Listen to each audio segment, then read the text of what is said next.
el Señor nos dice que la educación tiene tres aspectos: lo motor, ¿verdad? Lo mental. ¿Qué es lo motor? Lo físico, ¿verdad? El trabajo físico. Y comenzamos de lo más pequeñito, cuando hacen deberes en el hogar, si trabajan, si viven en una finca, los deberes de la finca, de la huerta. Lo físico es importante para desarrollar lo motor. Lo primero que nosotros debemos desarrollar en nuestros niños es lo motor, porque lo motor es la base de la formación de nuestro cerebro. Las primeras facultades nuestras que se deben desarrollar son las motoras, y eso es lo que debemos hacer énfasis en los niños más pequeños. Hasta los 8 años de edad debemos hacer énfasis, no quiere decir que después no, sino que el énfasis mayor hasta los 8 años de edad debe ser lo motor, lo físico, lo manual. Barrer, pintar, cortar, hacer arte, trabajar en una huerta, trabajar con madera, trabajar con papel, trabajar con arcilla, todo lo manual. Eso es lo más importante en los primeros años, porque desarrollamos lo motor. Hace unos años atrás, leí un libro que hablaba de la madurez del niño. Y nosotros sabemos que los niños van en un proceso de madurez, y ese proceso va lento, poco a poco. Por ejemplo, la visión se desarrolla a partir de los 8 años, en que ya está listo para poder ver completamente y analizar lo que ven.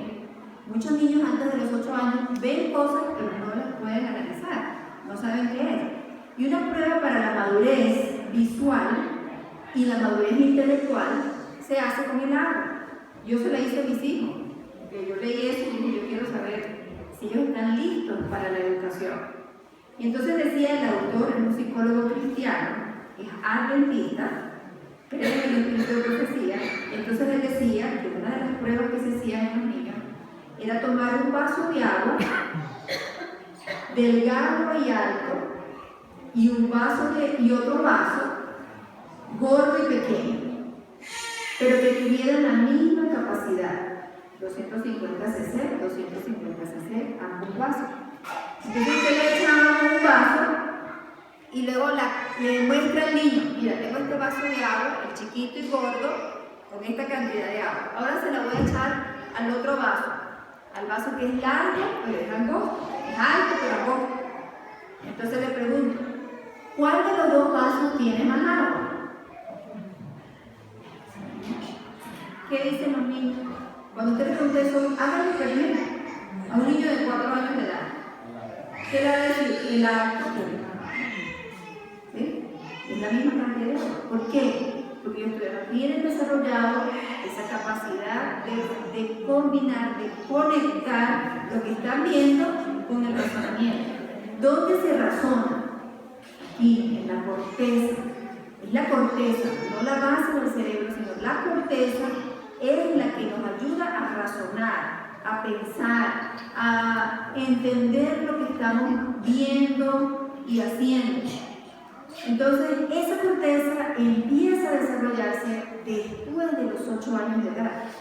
Antes de los 8 años de edad, esa corteza está muy delgada. Lo que necesitamos formar en esos primeros años es lo motor, lo manual. ¿Qué pasa cuando a un niño se le enseña a leer? Yo no critico a ningún padre, créanme que no. De hecho, antes los envidiaba, ahorita no, pero tampoco los critico. Que me dice: mi niño aprendió a leer a los 4 años de edad.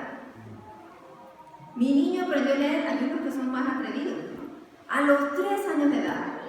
Tengo una amiga que dio a luz el año pasado y el bebé tiene 8 meses.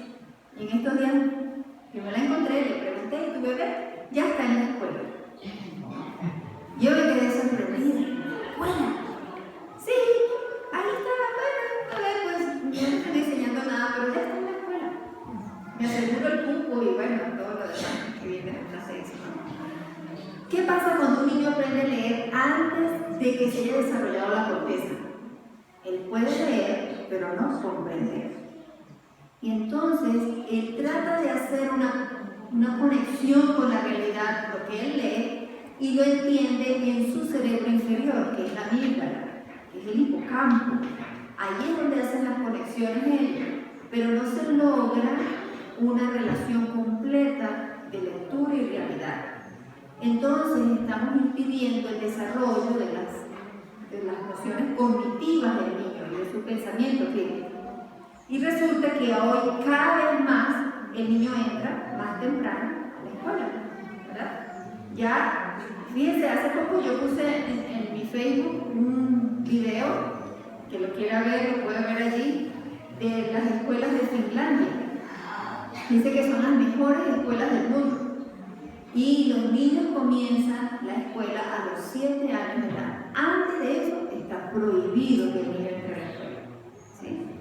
Al niño en la escuela se le enseñan actividades manuales, carpintería, plomería, electricidad, costura, bueno, además de su currículo académico.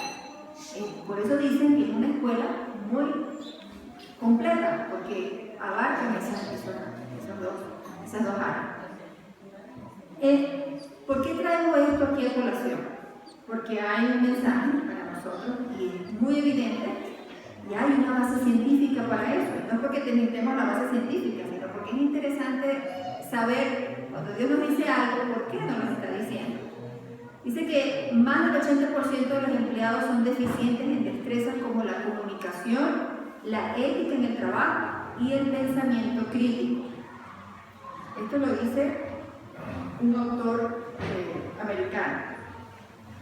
Dice que el título de su libro es 1 de cada 3 no están preparados para la vida después de la escuela.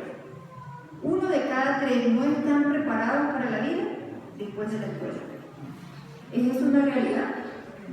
¿Estamos viendo eso en nuestra sociedad? ¿Cuántas personas tienen títulos y no están preparadas?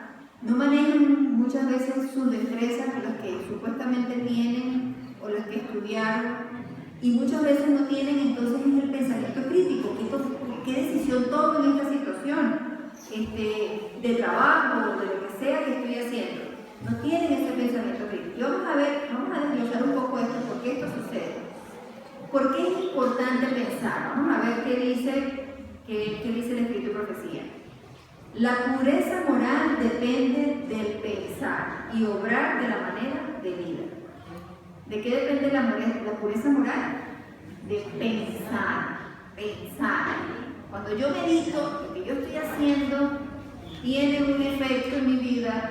Eso, si yo lo medito y lo pienso, me va a ayudar en mi moralidad y en mi espiritualidad.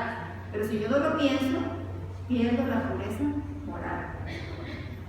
Dios nos ha dado mente y quiere que sean pensadores, que tengan sus propios pensamientos y sus propios planes en lugar de depender de otros para que piensen por ellos. Este libro se llama Liderazgo Cristiano. Liderazgo Cristiano también dice: animen a los jóvenes a pensar. Cuando estamos haciendo un programa educativo, cuando estamos trabajando con nuestros hijos, tenemos que animarlos, presionarlos, hacerlos pensar. Y más cuando tomas una decisión, ¿qué piensas tú que va a suceder si tú haces esto con el perrito, con el gato, ¿qué estás haciendo diariamente? Uno tiene que retar a los niños a pensar. ¿Por qué lo están haciendo? ¿Qué efecto tiene? ¿Qué consecuencias? Que ellos puedan meditar y hacer ese ejercicio constantemente.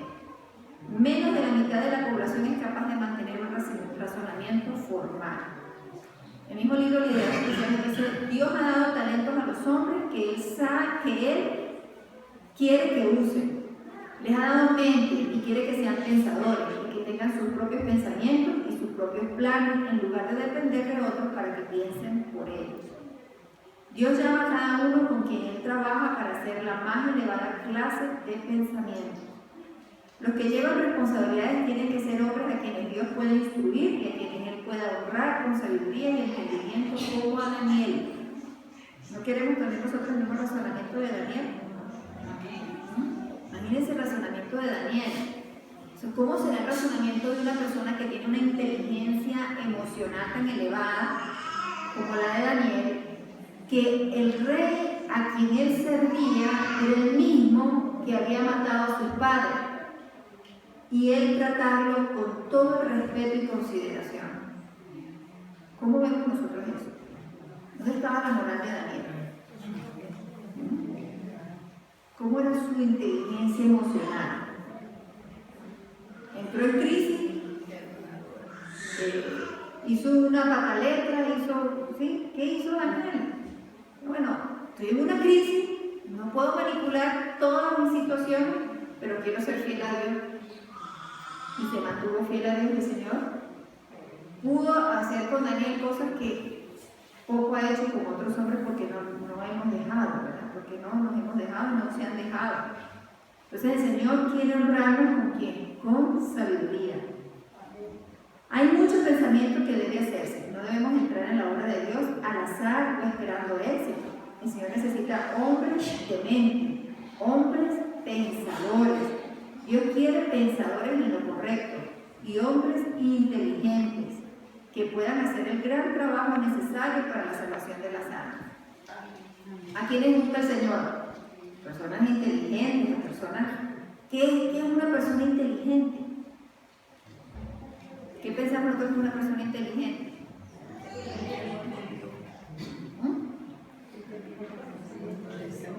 Que tenga un conocimiento de Dios. ¿Qué dice Proverbios? El principio.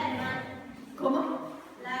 La que se aparta del mal. Es una persona inteligente, claro que sí. ¿Qué dice Proverbios? ¿Cuál es el principio de la sabiduría?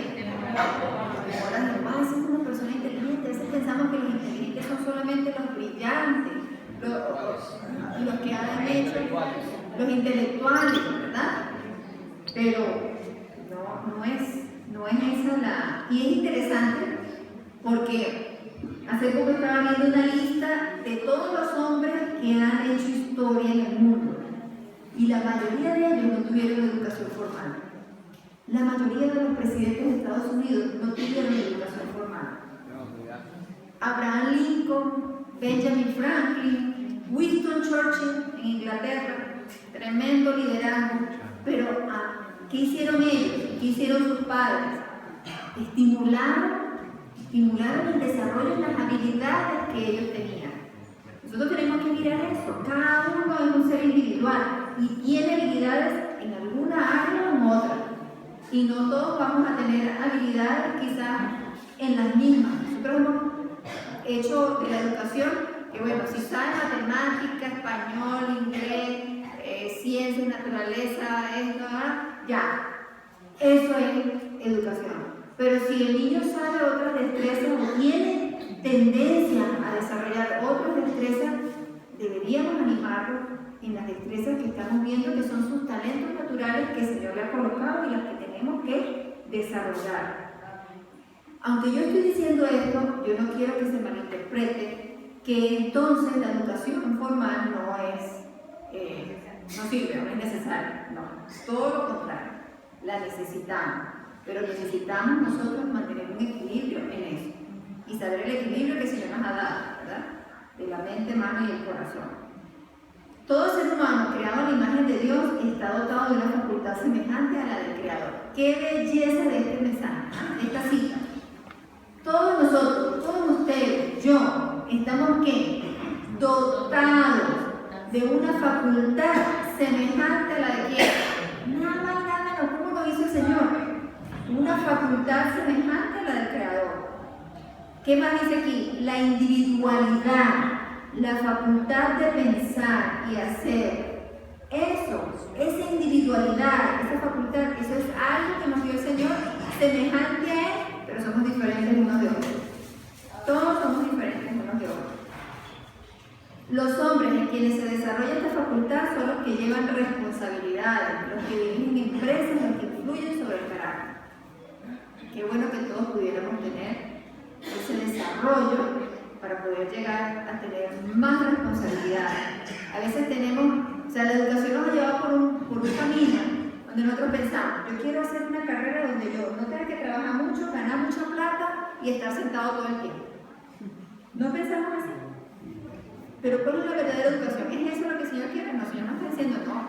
O sea, edúcate ¿para qué? Para que tengas más responsabilidad, que puedas tener un liderazgo, que puedas influir sobre la gente, cuando tenemos este tipo de educación. La obra de la verdadera educación consiste en desarrollar esa facultad, en educar a los jóvenes para que sean pensadores y no meros reflectores de los pensamientos de otros hombres. La educación, página 16. El Señor no quiere que nosotros seamos espejos de otros, o reflectores de otros. El Señor quiere que seamos únicos, auténticos.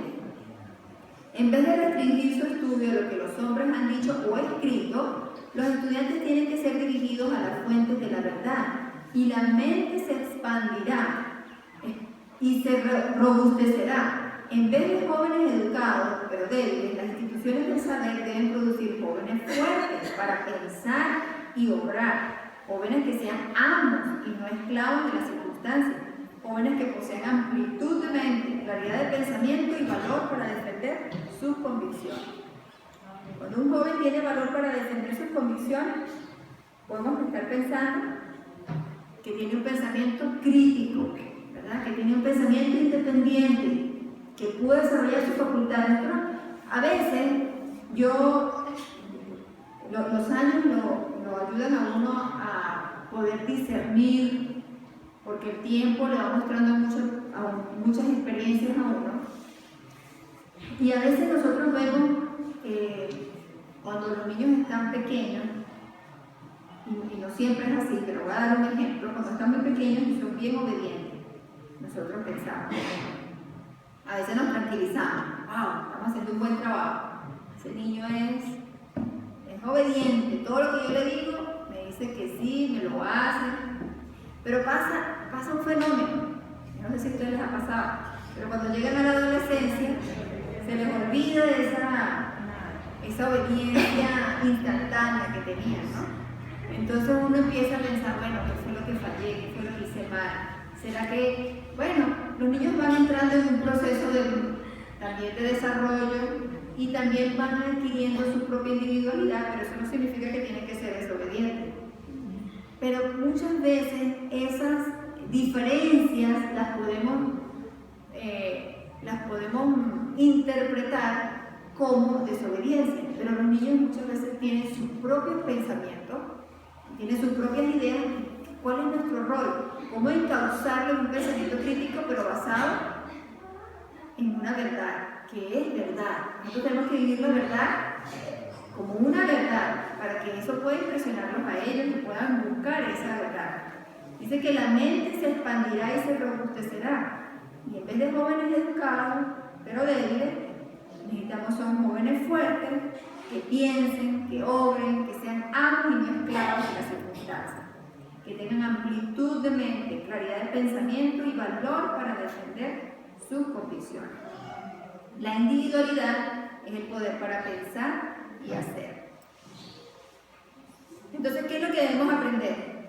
Según el libro de la educación, tenemos que aprender cómo ser fuertes para pensar y actuar, cómo ser amos y no esclavos de las circunstancias. Debemos aprender a tener amplitud de mente y tenemos que tener claridad de pensamiento y cómo tener valor para defender nuestras convicciones. Estos son los objetivos de la educación verdadera que nos presenta el libro de la educación de la hermana White.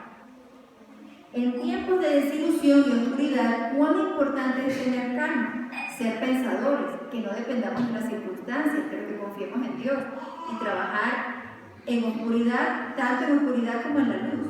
Hombres que sirvan a Dios desde un principio, aunque su fe sea severamente probada, estarán siempre seguros en los brazos de Jehová.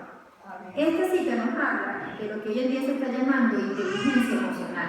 ¿Qué es la inteligencia emocional?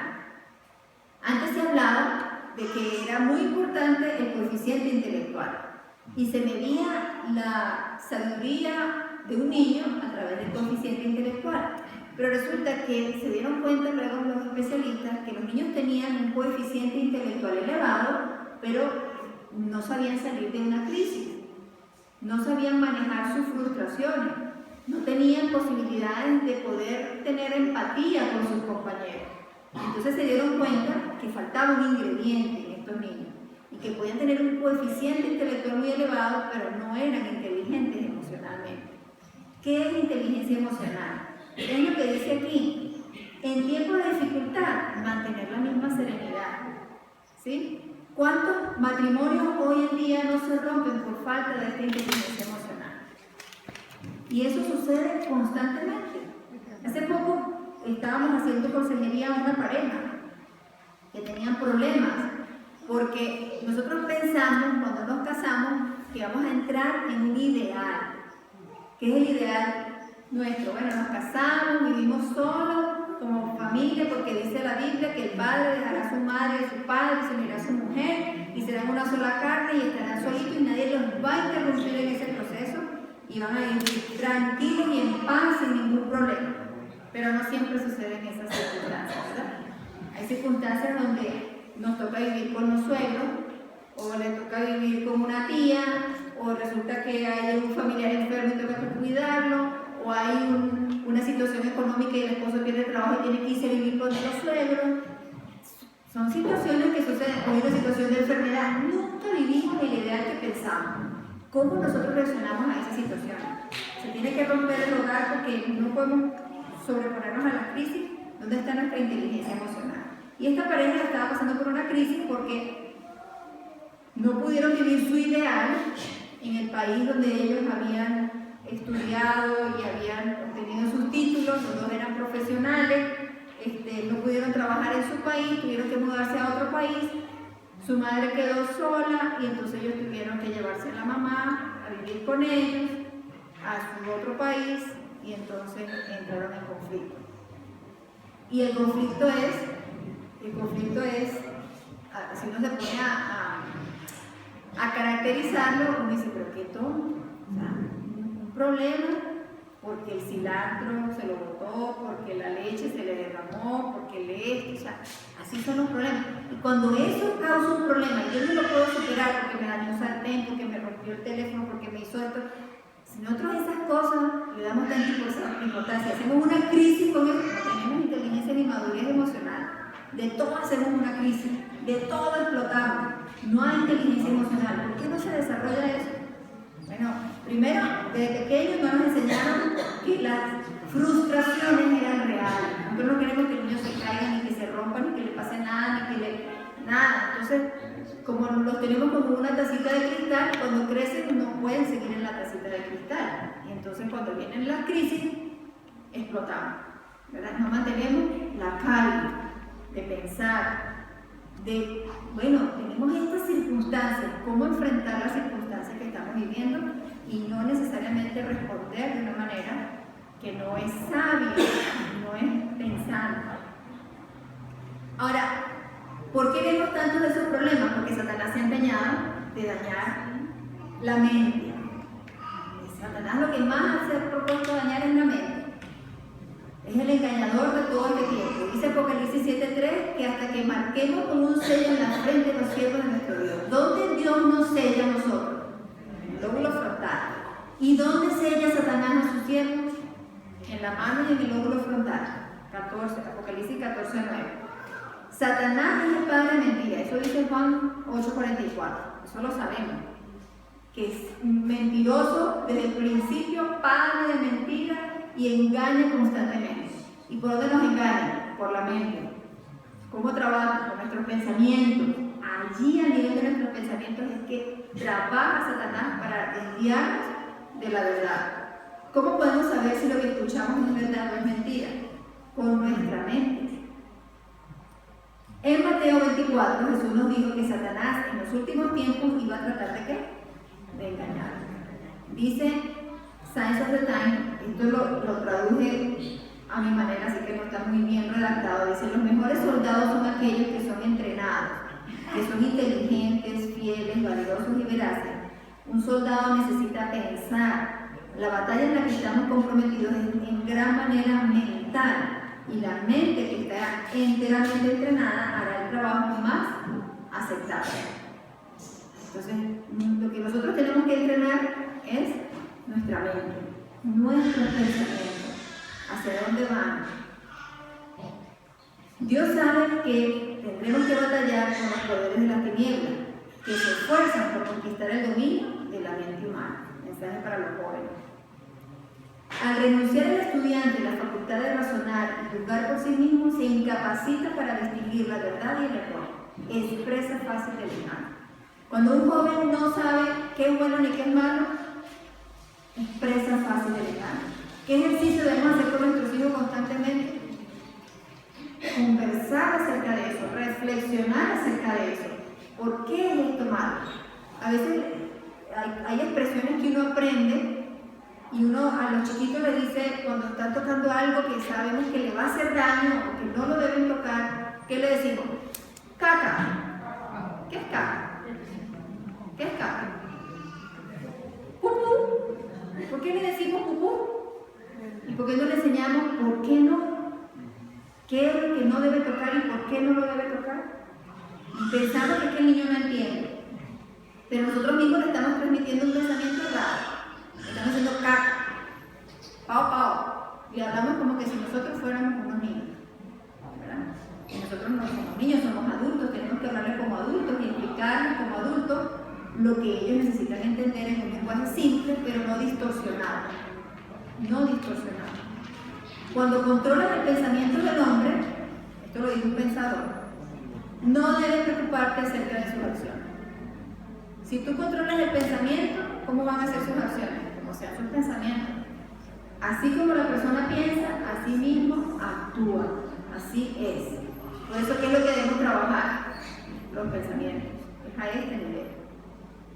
Bueno, les hice esta introducción para que miremos algunas de las tácticas que el enemigo ha usado para destruir nuestra capacidad de pensamiento y que nosotros podemos usar para mejorar la función cognitiva, cerebral, el pensamiento crítico y emocional de nuestros niños. Y vamos a comenzar con una, la primera. La falta de actividad física. Les dije al principio que los 3 principios de educación eran mano, mente y corazón. La mano es lo físico, lo motor. El niño debe estar siempre involucrado en actividades físicas. El joven debe involucrarse en actividades físicas.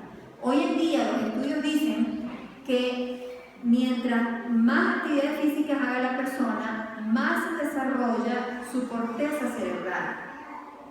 Interesante. Antes de estudiar, debemos hacer algo de actividad física. Antes de sentarnos con los libros, siempre debemos hacer algo de actividad física. Porque eso ayuda el desarrollo de nuestra corteza cerebral. Además de todas las otras funciones que sabemos del ejercicio.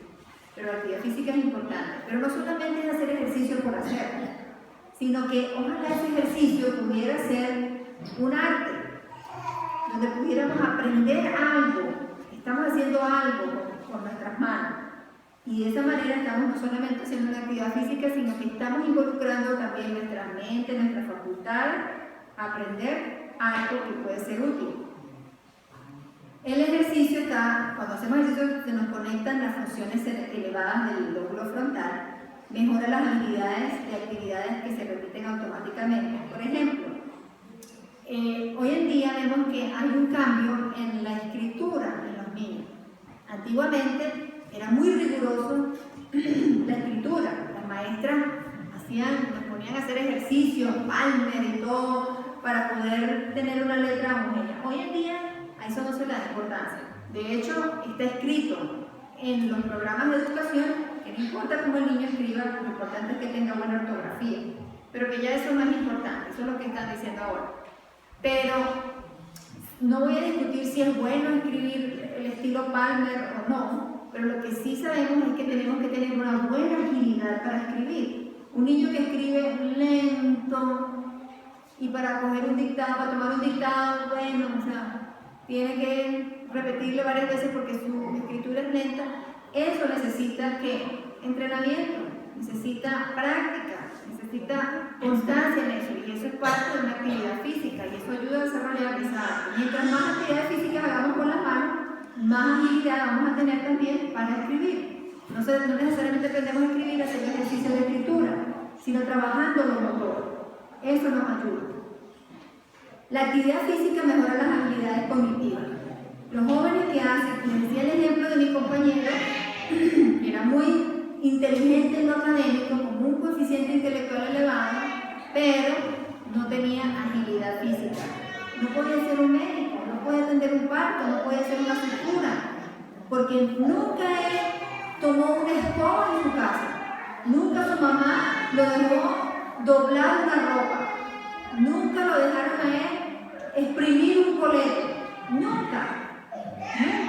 Yo lo conozco, conocí a su familia, conocí a su mamá y su crianza, y sabía que él nunca lo habían dejado hacer nada con sus manos. ¿Cómo queda esa persona? Inútil, con un conocimiento, pero inutilizado, porque no podía trabajar lo manual. Las actividades físicas mejoran el lenguaje. ¿Por qué? ¿Cómo las actividades físicas mejoran el lenguaje? Aprendemos nuevos términos. Si un niño trabaja en una carpintería, aprende nuevos términos. Si trabaja en una huerta, aprende nuevos términos que no son parte del léxico normal de un niño. Empieza a aprender, compost, minerales, esto, aquello, qué le he hecho, qué no le he hecho, cómo lo hago, cómo lo limo, cómo lo arreglo. Eso es lenguaje. Y estamos aprendiendo lenguaje. Aprende a tener interacción social, comparte con el instructor, con aquel que le está enseñando. La actividad física mejora las capacidades musicales en el niño. Cuando trabajamos la parte de la actividad física. Y además mejora la capacidad de atención. ¿Cuántos niños no sufren hoy en día de síndrome o déficit de atención? Y les dan droga. Yo conozco muchos niños, han sido mis pacientes, y les dan droga para que el niño se calme. Lo que el niño necesita es actividad física. ¿Por qué los niños son hiperactivos en la escuela? Porque no tienen tiempo y oportunidades de hacer actividades físicas en la escuela. Entonces es importante la actividad física. El movimiento es necesario para el desarrollo del cerebelo. Antes del cerebelo se le consideraba que el cerebelo es un órgano que está debajo del cerebro, es pequeñito y está justo aquí en la parte occipital. Cuando se descubrieron las funciones del cerebelo se pensaba que solamente tenía que ver con actividades motoras. Por ejemplo, las personas que trabajaban en circo haciendo acrobacias tenían un cerebelo muy bien desarrollado. Su equilibrio, su capacidad de agarre, de lanzarse, de ponerse de cabeza, de rotar, de brincar, era una agilidad de su cerebelo. Pero hoy en día se han dado cuenta los investigadores que el cerebelo no solamente tiene las funciones motoras o de equilibrio, no motoras sino de equilibrio, porque la corteza motora es una y el equilibrio del cerebelo es otra. Entonces decían que era necesario el desarrollo del cerebelo para obtener también capacidades cognitivas. Entonces mecer el bebé, dar vuelta con los niños, arrastrarse, colgarse con la cabeza hacia abajo, todo eso ayuda en el desarrollo del cerebelo. Y son actividades importantes que deben hacer los más pequeños. Después del nacimiento, uno de los principales medios para el desarrollo no físico, intelectual y crecimiento emocional es el movimiento. Por eso se debe estimular muchos movimientos del cuerpo en la infancia. Qué cosa más buena es poder vivir en un sitio donde tengamos amplitud de terreno para que los niños corran libremente. Hoy en día muchos padres de familia viven en apartamentos pequeños, no tienen mucho espacio, y cada vez que escucho a estos padres me dicen que ¿qué hago con mi niño para que se quede tranquilo? El problema es que están encarcelados. Y los niños necesitan aire libre, necesitan sol, necesitan movimiento constante. ¿Y cuántas veces lo podemos bajar del apartamento? Un ratito porque mamá está siempre ocupada o porque la mamá se fue a trabajar, etc. Y no se da esa oportunidad. Así que eso es importante. Otra cosa importante, segundo factor. Yo escuchaba mucho cuando estaba más joven, que era importante la estimulación en los niños. Y en ese tiempo, cuando todavía no existía todo el avance electrónico que tenemos ahora, yo recuerdo cuando estaba como 20 años, 15 años, escuchaba mucho de psicólogos que decían que había que estimular a los niños para que fueran inteligentes.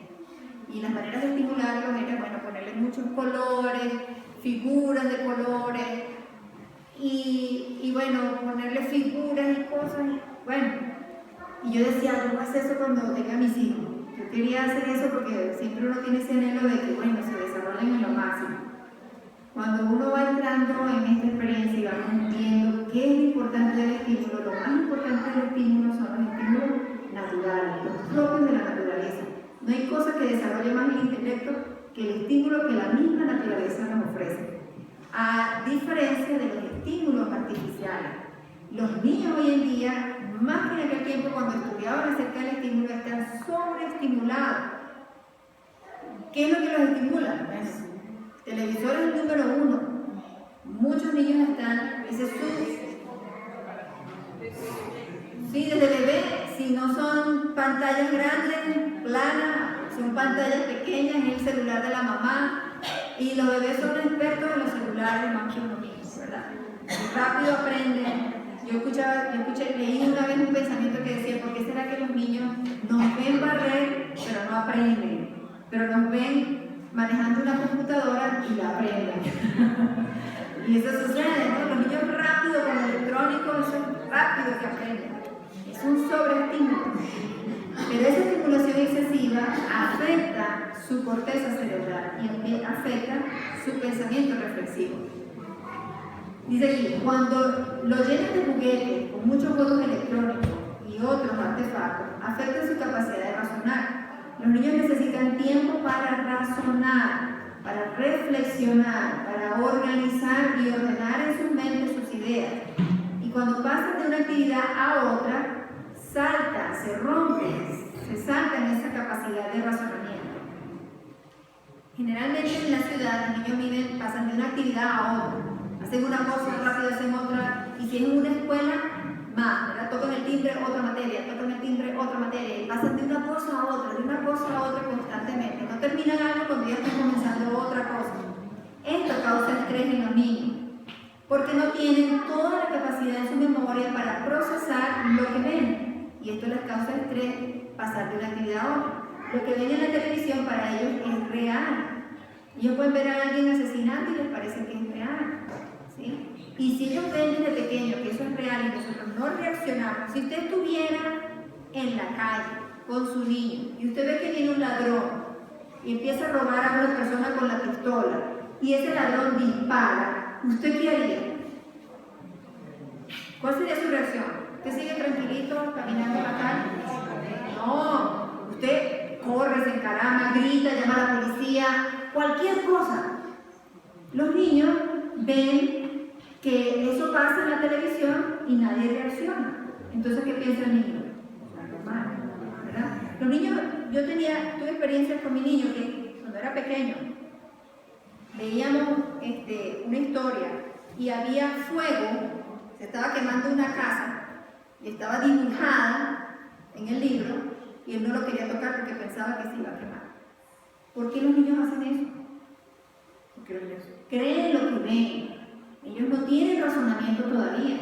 Ellos creen lo que están viendo, así sea una figura. Entonces, ¿cómo es nuestra reacción? ¿Cómo nosotros le enseñamos a los niños a través de estos aparatos que esa es la vida normal? Y ahí comienza el enemigo a introducirse en la mente de nuestros niños, acabando su capacidad de razonamiento. Estos aparatos electrónicos, todo esto causa estrés, desarrolla respuestas peligrosas. La actividad excesiva hace que los niños sean hiperactivos, causa frustración, irritabilidad y ese pensamiento superficial que sucede cuando pasamos de una actividad a otra. Hay una autora, Elizabeth Wiley, que dice cómo escribió un libro que se llama 10 maneras en que la escuela pública destruye el pensamiento libre. Ella dice, en la escuela, ¿verdad?, suena la campana justo cuando ellos están sumidos en el aprendizaje del sistema solar. Sonó la campana, ahora tienes que pasar a castellano o a inglés. Y entonces tienes que enseñarle cuáles son las partes de una oración. Entonces el niño aprende que ninguna materia es verdaderamente significativa ni interesante. Tiene que saltar de una cosa a otra y lo que importa es que aprenda algo de cada cosa, pero nada profundo. Y esto hace que él pierda el interés en lo verdadero, en el conocimiento. Esa hambre que ellos tienen por desarrollar, por aprender, se pierde. Los niños tienen la capacidad de creatividad de 3 a 5 años en el 98%. De 3 a 5 años su capacidad creativa está en el 98%. Cuando comienzan a ir a la escuela y se vuelve a medir la capacidad creativa, de 6 a 10 años se reduce al 32%. ¿Qué hacemos nosotros? Entonces la maestra viene y le dice, hoy vamos a dibujar. Ok. Entonces dice el niño, ay, qué rico dibujar. ¿Qué niño no le gusta dibujar? A todos les gusta dibujar. Ay, qué rico, voy a dibujar. Yo voy a dibujar una pistola. A veces cuando un niño dibuja una pistola, los padres se horrorizan. Ay, ¿por qué están dibujando una pistola? Bueno, pues si eso es lo que ven, ¿qué vamos a horrorizarnos? Si eso es lo que ven ellos a diario. Pero otro niño dice, voy a pintar una flor. Y otro niño dice, yo voy a pintar una casa. Entonces la maestra dice, no, un momentito. Vamos a pintar es una flor. Todos vamos a pintar una flor. Bueno, voy a pintar la flor. Voy a pintarla de rojo, amarillo, verde y azul, dice el niño. Y el tallo se va a poner marrón. Entonces la maestra dice, ya va un momentito. Los pétalos van a ser rojos y el tallo va a ser verde. Entonces el niño, hago la flor roja con el tallo verde.